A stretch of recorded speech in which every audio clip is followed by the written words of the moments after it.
For 20 years, fans watched Professor McGonagall walk the halls of Hogwarts and never guessed what was really happening behind the scenes.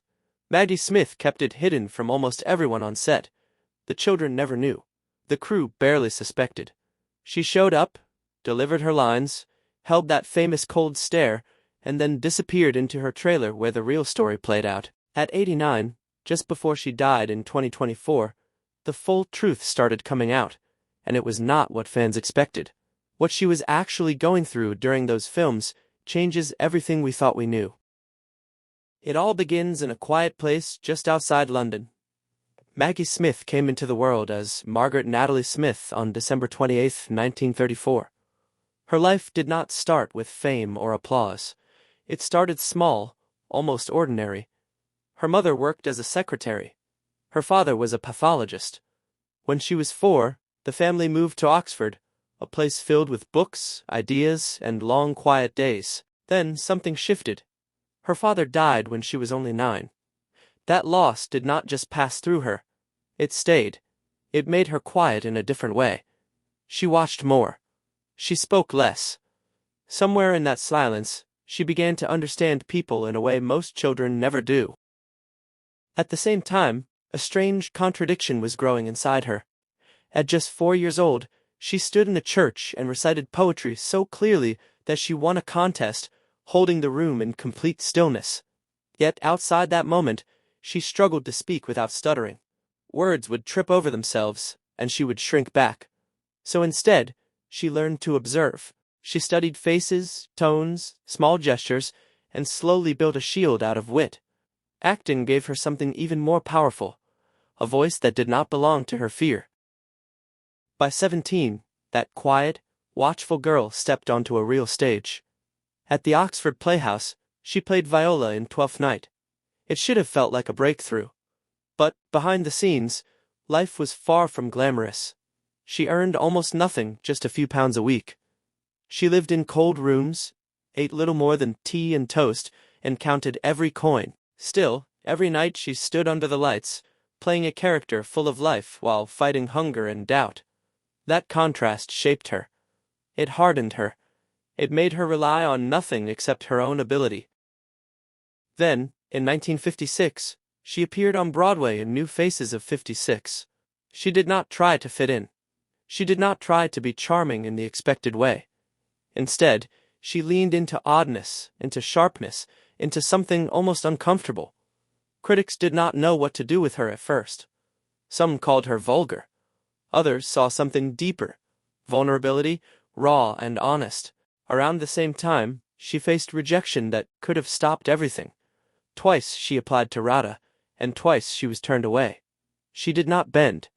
She found another path through the Oxford Playhouse School. That rejection did not weaken her. It freed her.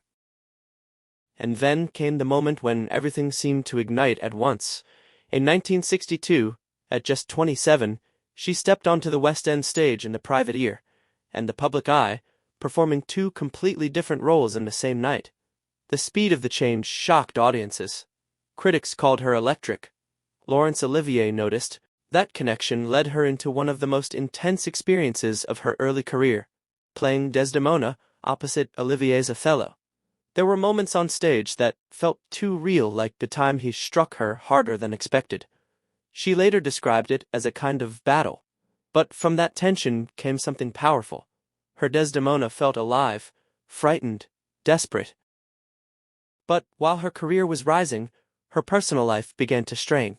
Her marriage to Robert Stevens started with promise, but slowly broke down. His drinking grew worse. His anger became unpredictable.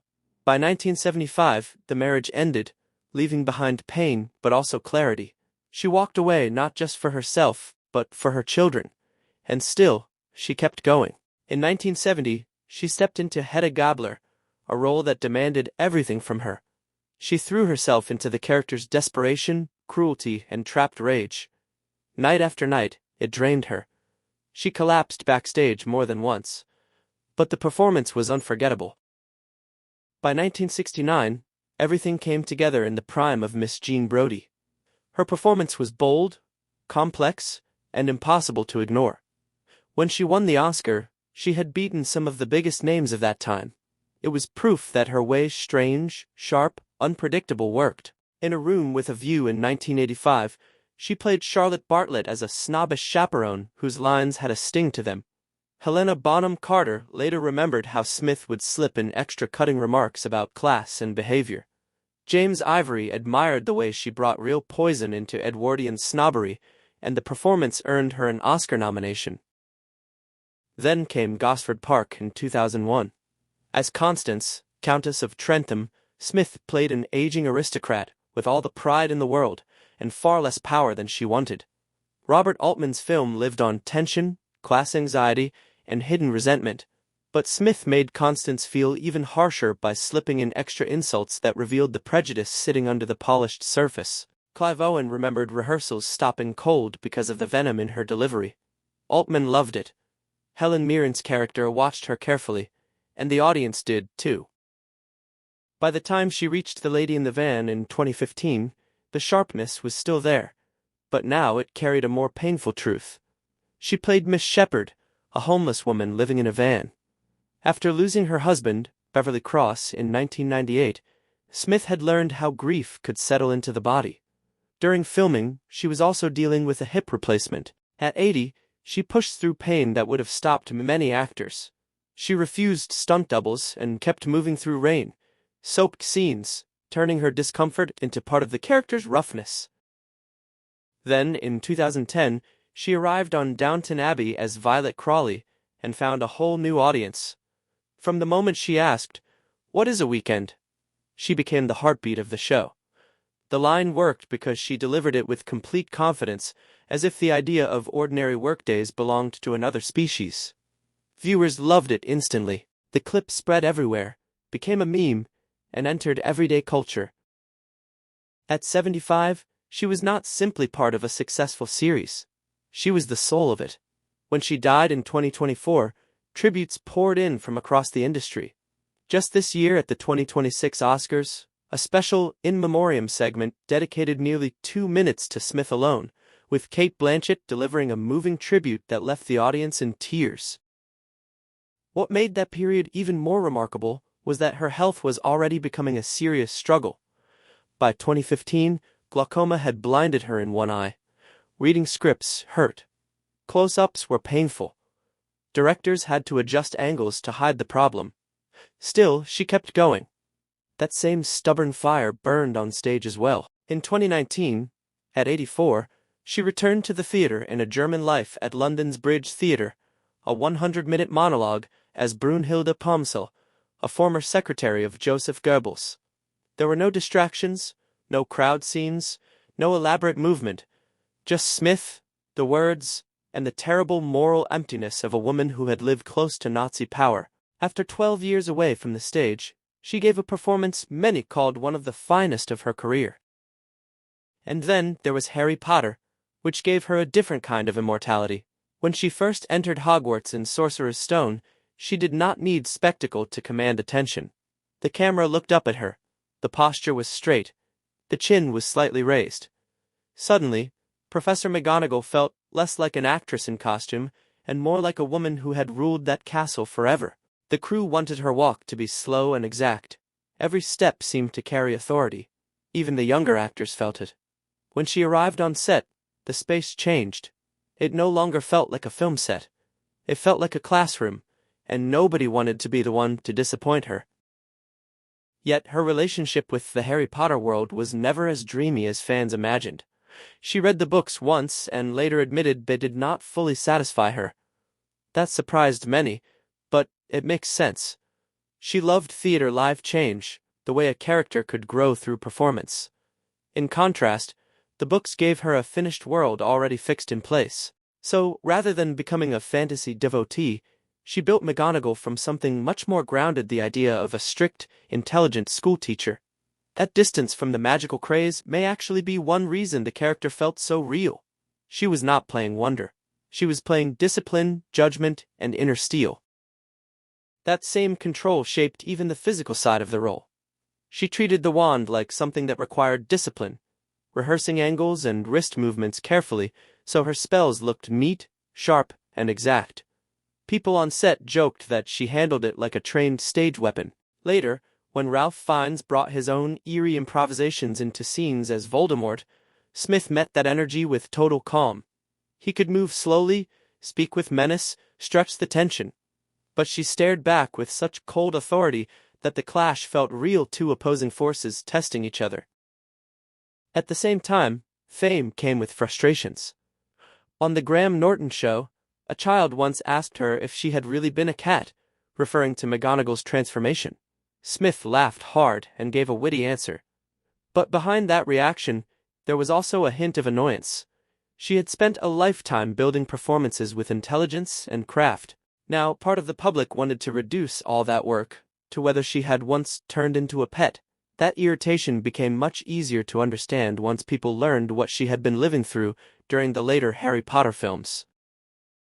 While filming Half-Blood Prince and then continuing into Deathly Hallows, she was quietly battling breast cancer. Off-camera, chemotherapy left her weak, bald, and deeply exhausted. She later said it flattened her completely.